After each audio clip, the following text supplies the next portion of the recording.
Halo guys, welcome back to my channel. Hari ini aku mau bikin makanan yang mudah banget dibuat. Ini makanan Jepang, ini terkenal banget di Jepang dan cara buatnya bener-bener simple banget. Bahan-bahan yang kalian perluin di sini hanya daging. Di sini aku pakai daging babi. Cuma kalau kalian mau ganti daging lain, itu rasanya akan sedikit berbeda. Misalnya kalau kalian pakai daging sapi, itu dia bakal jadi gyukatsu namanya.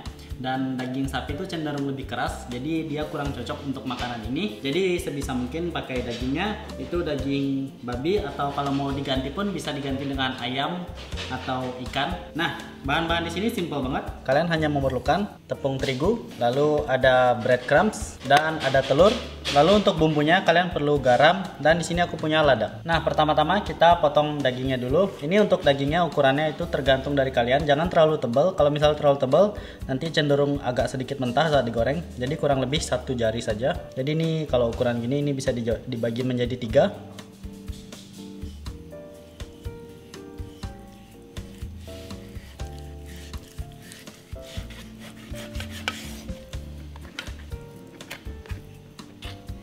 Di sini daging yang dipakai itu lulur babi.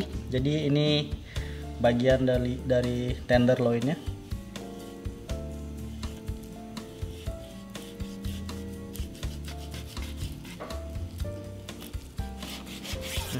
Seperti ini. Ini karena tipis dia agak susah dipotong. Nah, agar dagingnya lebih lembut, itu biasanya kita menggunakan belakang dari pisau ini. Kita agak sedikit memukulnya seperti ini. Oke. Nah, lalu kita bumbui dengan garam sedikit saja dan lada. Nah, belakangnya juga sama. Kita bumbui dengan garam dan lada.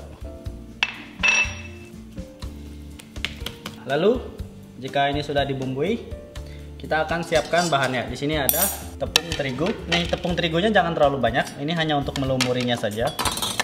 Lalu, di sini ada tepung roti dan telur. Ini telurnya ini tergantung dari seberapa banyak daging yang kalian pakai. Jadi kalau misalnya segini, kira-kira kita butuh 1 telur saja. Ini telurnya kita pecahkan dulu.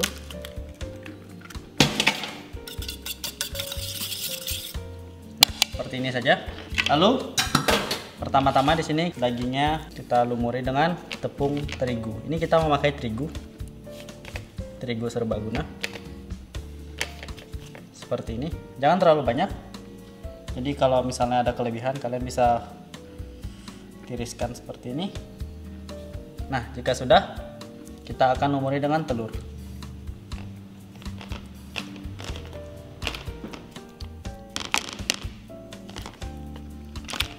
Oke, jika sudah, langsung ke tepung rotinya.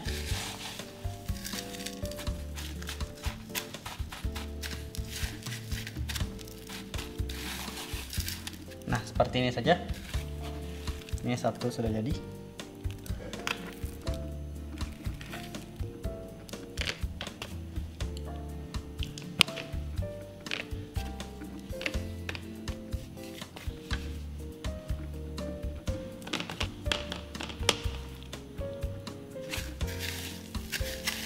Ini tepungnya, untuk tepung rotinya kita agak sedikit memencetnya agar dia agak menempel. Jadi kalau misalnya kita tidak terlalu memencetnya, itu tepungnya agak kurang menempel. Tapi jangan terlalu keras juga. Hanya ditekan-tekan seperti ini. Lalu dibalik. Baliknya juga. Nah, seperti ini saja.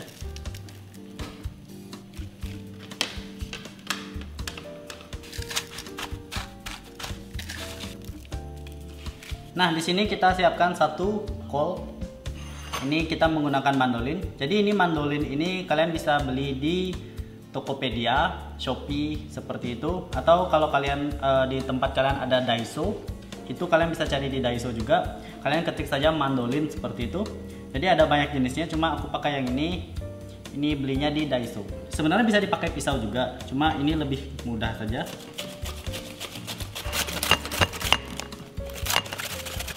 Jadi ini motongnya bisa tipis-tipis seperti ini. Ini bisa untuk bawang putih juga, atau bisa untuk bawang merah. Untuk kolnya ini kita beri air yang bersih, lalu kita masukkan es agar dia menjadi lebih crunchy saat nanti dimakan. Jadi kita rendam bentar saja. Kalau dia sudah crunchy nanti kita tiriskan airnya. Nah ini kita biarkan dulu.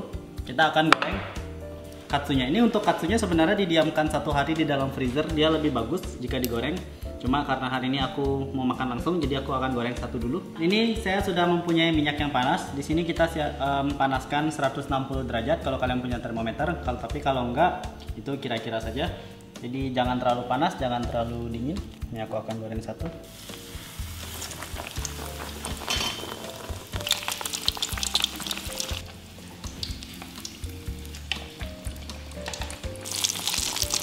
Di sini kolnya sudah crunchy.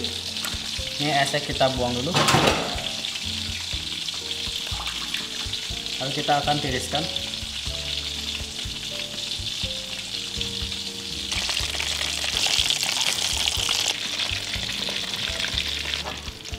Nah, jika sudah golden brown seperti ini, kita akan angkat.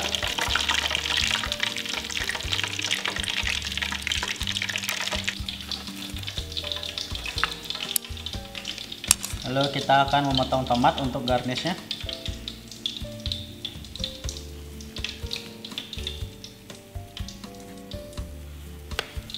Oke, lalu untuk dagingnya, ini kol yang sudah kita tiriskan tadi, dia sudah crunchy. Nah, lalu untuk dagingnya kita potong.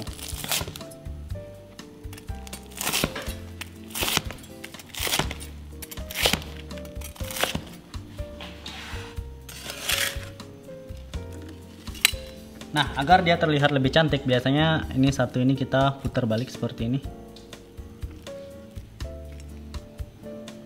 Lalu kita kasih satu tomat seperti ini. Kalau misalnya kalian punya hijau-hijau juga boleh. Untuk bumbunya di sini ada bulldog sauce. Ini khusus untuk tonkatsu. Jadi kalau kalian mau cari ini, kalian bisa cari di Shopee atau Tokopedia juga, atau di tempat-tempat yang jual bumbu-bumbu Jepang ini pasti jual. Jadi kalian cari aja bulldog sauce atau tonkatsu sauce. Ini tonkatsu sauce ini rasanya juga mirip banget sama saus untuk takoyaki, okonomiyaki seperti itu. Jadi ini gampang banget dicari. Dan di sini juga ada karashi. Karashi ini seperti sambalnya seperti itu. Jadi untuk ini rasanya seperti mustard. Jadi kalau kalian yang nggak terlalu suka pedas-pedas seperti itu, ini bisa di skip aja. Jadi kita biasanya ditaruh di pinggiran seperti ini. Untuk yang nggak punya karashi, kalian bisa ganti ini pakai mustard juga, rasanya nggak beda jauh. Ya, ini dia tonkatsu buatan aku.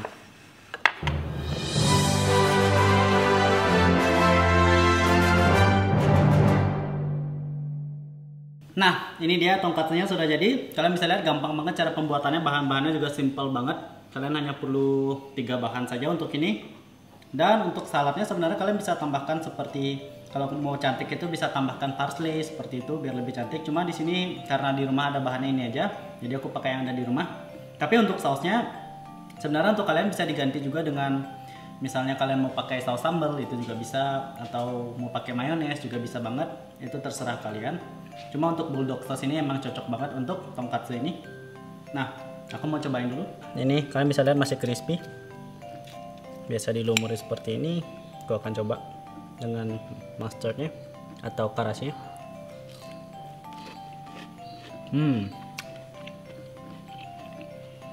Asli enak banget. Ini pakai nasi panas, terus sup miso, lengkap banget.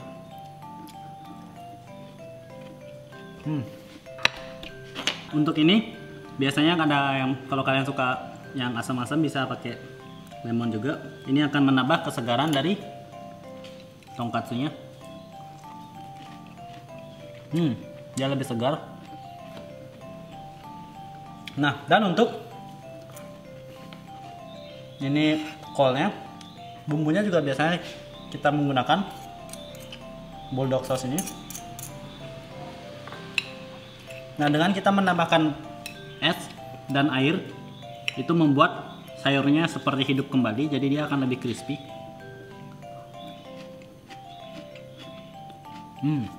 Dan tujuannya juga membuat getah dari sayurnya itu tercuci bersih oleh airnya. Jadi sayurnya itu akan lebih bersih, lebih nggak bau. Pokoknya kalian harus merendamnya dengan air yang bersih. Itu dia cara membuat tonkatsu yang gampang banget ala aku. Jadi sebenarnya tonkatsu ini makanan yang sehari-hari dimakan oleh orang Jepang. Cara membuatnya itu gampang banget. Semua orang Jepang biasanya makan di pagi hari. Biasa dipakai untuk bento, untuk jualan, itu juga gampang banget. Jadi untuk kalian kalau mau cobain di sini kalian nggak bisa makan daging babi, itu bisa diganti dengan ayam atau ikan juga. Cara proses pembuatannya juga sama persis. Dan untuk kalian yang ada niatan untuk menjualnya atau menyimpannya di dalam kulkas, itu kalau kalian membuat banyak, itu kalian bisa simpan di dalam kulkas kurang lebih 3-4 hari. Tapi kalau misalnya kalian mau simpan di freezer, itu bisa tahan 1-2 bulan tergantung dari freezer kalian. Kalau misalnya freezernya bagus banget, itu bisa tahan lebih lama. Tapi kalau misalnya pakai freezer yang ada di rumah yang seperti di kulkas karena sering dibuka, itu kan temperaturnya itu agak berubah. Jadi kalau bisa itu dimakan kurang lebih dari sebulan. Nah, itu aja semua dari aku. Terima kasih udah nonton video aku. See you.